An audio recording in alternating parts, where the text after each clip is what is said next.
When the 1980s came to an end, the Castlevania trilogy was already etched into my mind as classic. It was the archetype of both the action and horror genres, and a masterpiece in side-scrolling gaming. Roughly at the turn of the decade came the 16-bit era. I had no idea that it could actually get better. In 1991, Castlevania made its transition to the new Super Nintendo. But this wasn't just Castlevania 4, oh no, this was Super Castlevania 4, and well worthy of that title. The graphics and sound just blew my fucking balls off. The haunting and chilling atmosphere of the old games was now like a walk through the park with the Care Bears.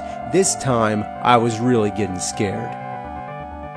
At the time, this must have been the greatest opening to any video game yet. The fog keeps rolling in until it envelops the shattered gravestone and almost seems to be creeping into the room itself.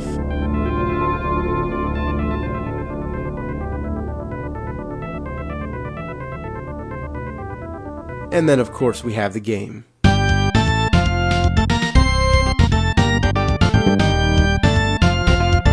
Oh yeah, this is where it's at.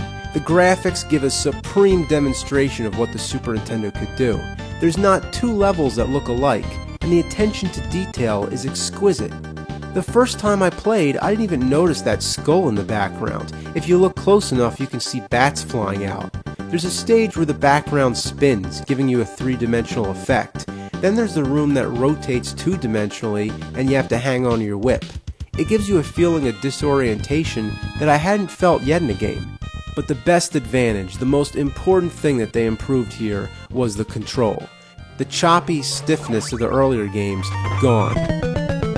Now, it's fluent and perfect. You can whip straight up, down, or in any direction. That's 8 directions you can whip. If you hold down the button and fuck about with the D-pad, you can do all kinds of tricks. It doesn't have much purpose, but it's pretty cool.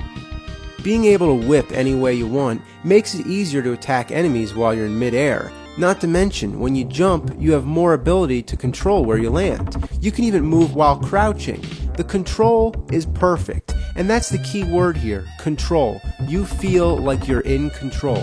It's almost like Simon Belmont can do anything, even moonwalk.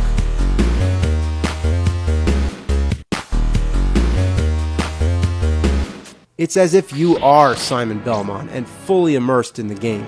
That means that the difficulty isn't all about stiff controls and cheap deaths, but this time in genuine, fair challenge. For the most part. As far as the story goes, it's more or less a remake of the first game. Some fans might have been a little disappointed that there's no other playable characters and it goes back to the linear style, but that's how I like it best, straightforward and simple. The replay value is high for me, and I'd pop this fucker in any day. In its final stages, it plays the music from all 3 of the NES games. It's like nostalgic memories of a Nintendo game within another Nintendo game.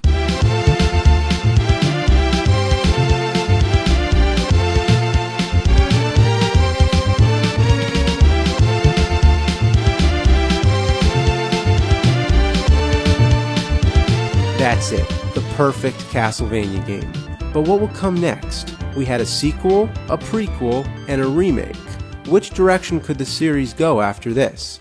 At this point, my expectations were soaring in the heavens, and I couldn't wait for Castlevania 5. This is where the disappointment began, and forever kept rolling downhill like a ball of dog dookie down a muddy slope.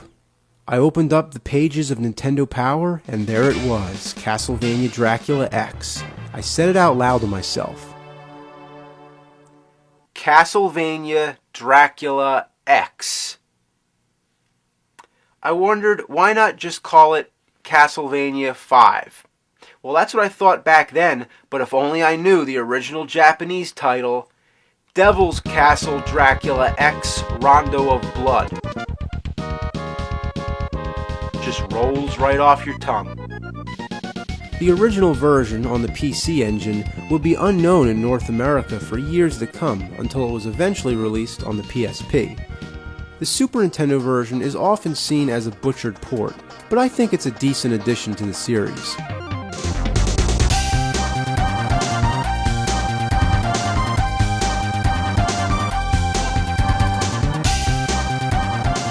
this game, you take control of a new Belmont named Richter. He's not quite as skilled with the whip. Once again, you're restricted to only whipping in a horizontal manner, a major downfall from the previous game. Throwing special items on the stairs, once again it's a little tricky because you have to use the D-pad. Unlike the last game, which conveniently used the R button, this time you're back to the NES control of using up plus the attack button. However, you do have a backflip, which can come in handy sometimes. But for the most part, you're ill-equipped to deal with the unfair challenges. The distances you're expected to jump are stretched so far that the only way to make them is if you jump from the absolute edge, as close as you can possibly get without falling off. The frustration in this game is back full fucking force. Every level is an endurance, and you'll be begging for a pork chop all the time.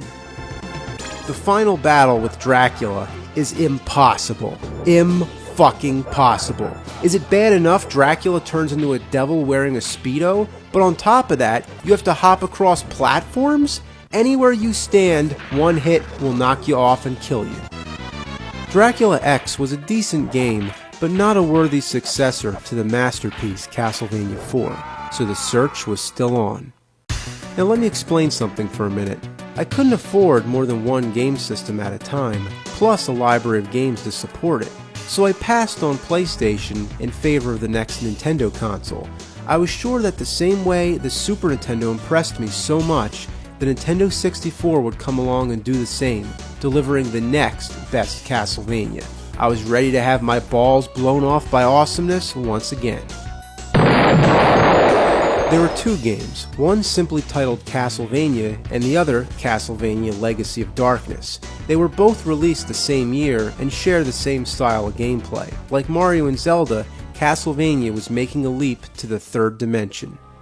The graphics are good for Nintendo 64 standards, but I find them unappealing because it's the beginning of the 3D age and they haven't perfected it yet. It's that awkward period between the old and the new. Now, because both these games are so similar, I'm only going to talk about this one. If I talk about every game, I'll be doing this till next year. After all, this is the last Castlevania game I played when it was new, closing my personal recollection of how I experienced the series. You get a choice between two characters, Reinhardt and Carrie. Reinhardt uses the whip. The control is awkward. I don't know what it is, but it just seems like Castlevania was made to be in 2D. I don't know, just for some reason, Ocarina of Time worked out so much better. So I'm going with Carrie, because at least she has a projectile, giving you a longer range. But now I'm playing as like a schoolgirl. It doesn't look anything like Castlevania anymore. In this stage, you have to pull levers to open gates. So when you get to a lever, it says operate the mechanism, yes or no. Why does it bother asking me this? Obviously I want to pull the lever. What's my other option? To just stare at the fucking background? The enemies are a complete joke. A Frankenstein monster wielding a chainsaw? What? Skeletons on motorcycles? And this game takes place in 1852. Was there fucking motorcycles back then? The music sucks. It just sucks. Think it sucks? Listen. It sucks. There is no fucking music. The control is what kills it. You grab onto these steps, and when you try to climb up, you just move back and forth. You want to know what your worst enemy is in this game? Medusa heads? No. Stairs? No. Water? No. This time, it's the camera itself. You can never situate the camera at the right angle to see what the hell you're doing. It just points wherever it wants.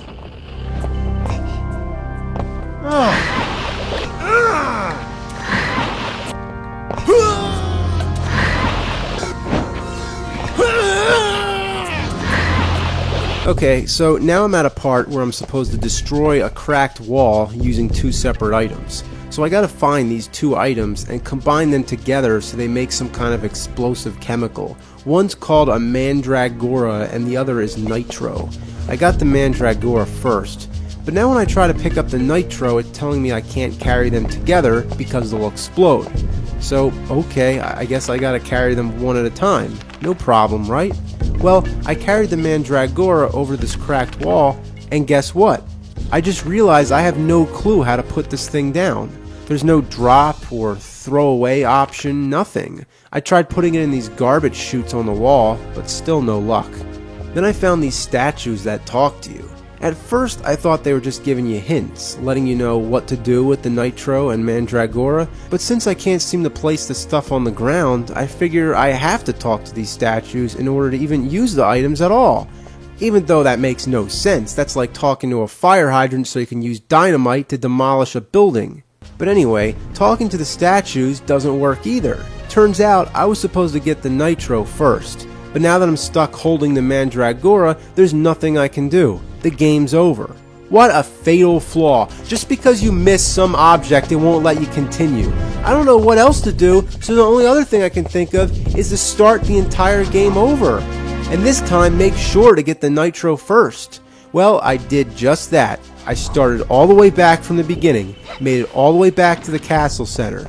So here we are, I got the Nitro first. Now I'm heading over to the cracked wall again. Oh shit! It's explosive! That means you have to walk really slow and be careful not to touch anything. You're not even allowed to jump! Shit! Oh! Damn! And every time it happens, you go back to the save spot. Oh my god, this takes forever. Come on. Come on! Oh, this is so boring. Well, finally, after about a half hour of walking incredibly slow, I made it to the cracked wall. Well, at least I have the Nitro this time. Right? What the fuck? I still can't use the item? I don't know what I'm supposed to do.